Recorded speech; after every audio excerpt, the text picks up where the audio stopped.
how schools were started in Nigeria. You know, when you think about school in Nigeria, you probably picture a classroom, a teacher, a blackboard, the whole setup. But have you ever stopped to wonder, how did it all begin? Who was the very first person to sit down in a classroom on Nigerian soil? The story is way more fascinating than you might think. And it all starts not in a grand building, but under a tree.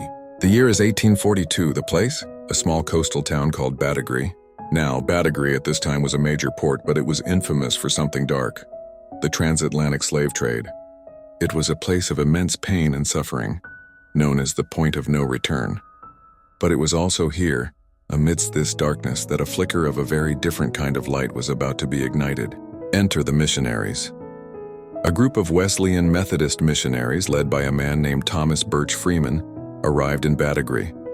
Their mission was to spread Christianity, but they believed that to do so effectively, people needed to be able to read the Bible. And to read the Bible, you need to learn how to read. Simple, right? But this simple idea was about to change the course of Nigerian history. So forget fancy buildings and government funding. In 1843, under the shade of a massive agya tree in Badagry, the very first formal school in Nigeria was started by these missionaries. They called it the Nursery of the Infant Church. Imagine that scene. A handful of children, maybe some curious adults, gathered under the sprawling branches of this tree, learning their ABCs for the first time. The rustling leaves were their ceiling, the sandy ground their floor. The curriculum was basic: the alphabet, arithmetic, and of course, scripture. But this wasn't just about reading and writing. It was a radical act.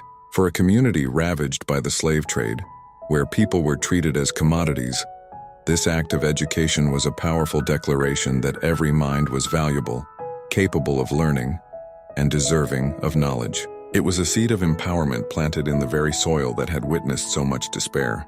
From that single humble gathering under the Agya tree, the idea of Western education began to spread. The Church Missionary Society, CMS, followed suit, establishing their own schools. One of their most famous was founded in 1859 by Reverend Thomas Babington Macaulay. Yes, the father of Herbert Macaulay. This school, CMS Grammar School in Lagos, still stands today as the oldest secondary school in Nigeria. The spread wasn't always smooth. There was resistance, cultural clashes, and debates about the purpose of this new form of learning. But the seed had been sown. The demand for education grew, not just for religious reasons, but as a pathway to new opportunities in the colonial administration and a changing world. So the next time you see a school, remember the Agya tree in Badagry. Remember that the vast, complex educational system we have in Nigeria today, with all its triumphs and challenges, started with a simple, hopeful gathering under a tree. It's a powerful reminder that the greatest movements often begin with the smallest, most humble. Follow Roots and Rhythm for more stories.